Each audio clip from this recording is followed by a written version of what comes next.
Spain beat France 2-0 in the World Cup semi-final and walked straight into the final. The most explosive attack left in the tournament, Mbappé, Dembélé, Olise, Doué managed exactly 0.3 expected goals, 10 shots, 3 on target, nothing else. That's not a rough performance, that's a suffocation.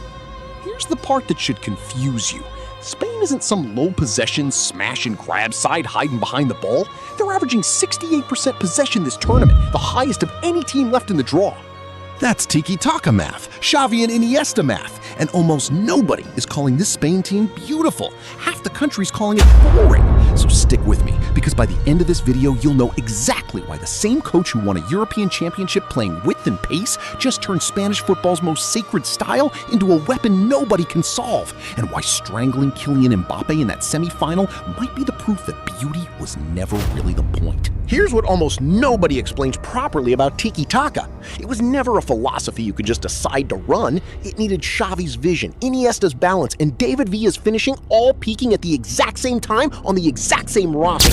Spain hasn't had that combination since 2012. For over a decade, every coach who followed tried rebuilding that same cathedral with different bricks, and it kept collapsing. Luis de la Fuente didn't rebuild it either, but he didn't run from possession, and that's the part people keep getting wrong. He kept the ball, 68% of it, more than anyone else left in the competition. What he stripped out was the obligation to make it look good. This Spain doesn't pass in triangles to entertain you anymore. It passes to bleed the clock, close the game, and make sure you never get the ball back long enough to hurt them. This exact coach already won a European championship in Germany in 2024 with Yamal and Nico Williams flying at defenders and a team that genuinely thrilled people. So this isn't a man who doesn't believe in beautiful football. Something changed between that trophy and this one. And if this version wins in New Jersey on the 19th, everything you think you know about how possession is supposed to work gets rewritten. If it collapses in the final, De La Fuente becomes the coach who made Spain boring for nothing. Let's start with the game that should have warned everyone. Spain opened this World Cup against Cape Verde, a team playing in its first ever tournament. Spain took 27 shots. 27! Their expected goals number hit 2.29, which is enormous for 90 minutes of football. The final score was 0-0 because Cape Verde's goalkeeper Vizinha simply refused to lose. Spain dominated a debutant nation from start to finish and still couldn't find the net. That single result tells you something important. This isn't a team that lost its ability to control games. It's a team that, for reasons nobody outside the dressing room fully explains, stopped needing the ball to look dangerous in order to still win with it. Fast forward to the round of 16 against Portugal. 90 minutes of careful, patient, low-risk football. Spain kept the ball. Portugal couldn't build anything from their counters, and the whole match sat frozen at 0-0 until the 91st minute when substitute Mikel Merino finally broke the deadlock. Football fans online spent the next 2 days arguing about whether they just watched brilliant tactical control or, in the words of half the internet, the single most boring game of the entire World Cup. Some fans openly called it a sleep fest. Here's what almost none of those angry fans want to admit, though. That exact suffocating patience is the same weapon that later buried the best attack left in the tournament. We'll get to that in a minute.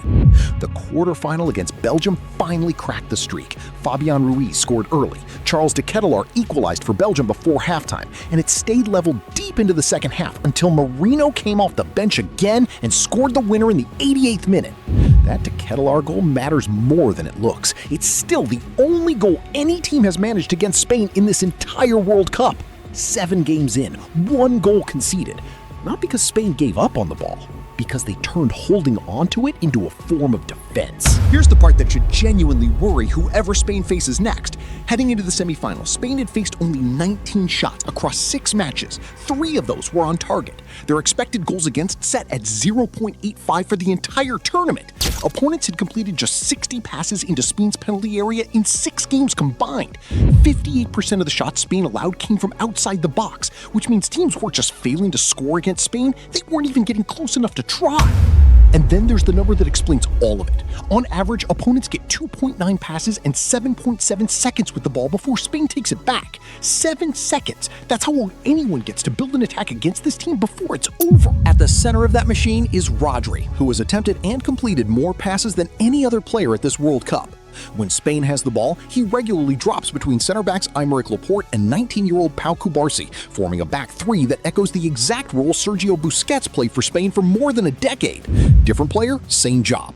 The tiki-taka engine never actually left Spanish football. It just moved to a different part of the pitch, where its only assignment now is making sure you never score. Goalkeeper Unai Simon went 519 consecutive World Cup minutes without conceding before Belgium finally broke through. Spain have forced more turnovers than any team left in the draw, 252 of them, with Pedri alone winning the ball back in the attacking third more than anyone else in the tournament. Now watch what that same machine did to France in the semi-final. Kylian Mbappé and Ousmane Dembélé had combined for 13 goals coming into that game. France as a team had outscored their opponents 16-2 across the whole competition, the most explosive attack of the four teams left standing.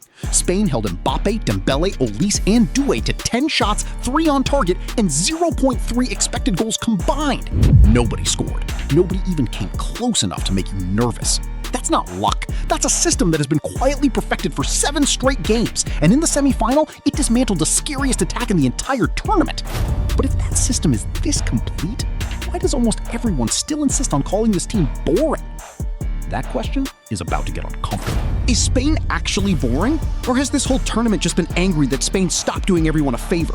Here's an uncomfortable truth about beautiful football: it was always a luxury, not a decision. Xavi, Iniesta, and Villa peaking together on one roster is not something that repeats on command. It might not happen again for 50 years. De La Fuente doesn't have that generation. He has Rodri as an anchor, a teenage defense that plays like it's 40 years old, and one attacking wildcard almost nobody else in the world currently has. Watch what happens the instant the ball reaches Lamine Yamal. Everything Spain does carefully for 89 minutes suddenly gets risky again. He drew the foul that won the penalty in that game, dragging Lucas Digne into conceding inside the box under pressure that came out of nowhere but his own footwork. Later in the game, he curled a shot into the net from close range that would have made it 3-0, only for the offside flag to wave it off. For a few seconds each half, you're not watching a defensive machine anymore. You're watching the ghost of 2010, still alive, still dangerous. And Yamal turned 19 years old the day before this game. He celebrated with a cake in the team hotel, told his teammates all he wanted for his birthday was for the group to stay together through the final, and then went out the next afternoon and won the penalty that put Spain into that final. Everyone else on the pitch is playing chess with the ball.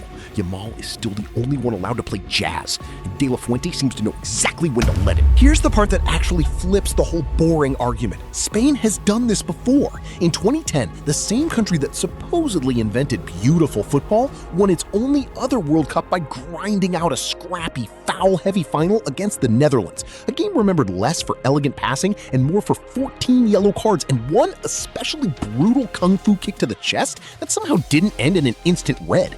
Even the most romantic version of Spanish football that has ever existed had to win ugly the one time the trophy was actually on the line. So back to the question we opened with. Did Spain kill beauty to win?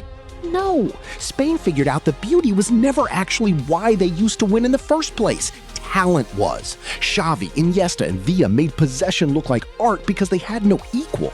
Rodri, Cubarsí, and Laporte are using that same possession to make it look like a lockdown because that's the tool this specific roster actually has. The ball never left Spanish football. It just changed jobs from paintbrush to padlock. The semifinal proved it in the clearest possible way. The scariest attack remaining in this World Cup touched the ball for 90 minutes and produced almost nothing. 10 shots, 0.3 expected goals, 0 goals. Spain didn't need flair to end France's tournament. They needed patience, a penalty won by a teenager, and one give-and-go finished coolly past Mike Maignan in the 58th minute by a right back nobody predicted would be a hero. Beautiful football isn't dead in Spain. It's just no longer the only version of Spanish football that wins trophies. But here's what should actually worry every team still alive with a shot at New York and New Jersey. Everyone's still arguing about how boring Spain looks, and almost nobody is talking about who they're actually about to face in the final. Whatever survives the Argentina-England semifinal is going to run into a version of Spain that France never had an answer for. That's exactly what's next.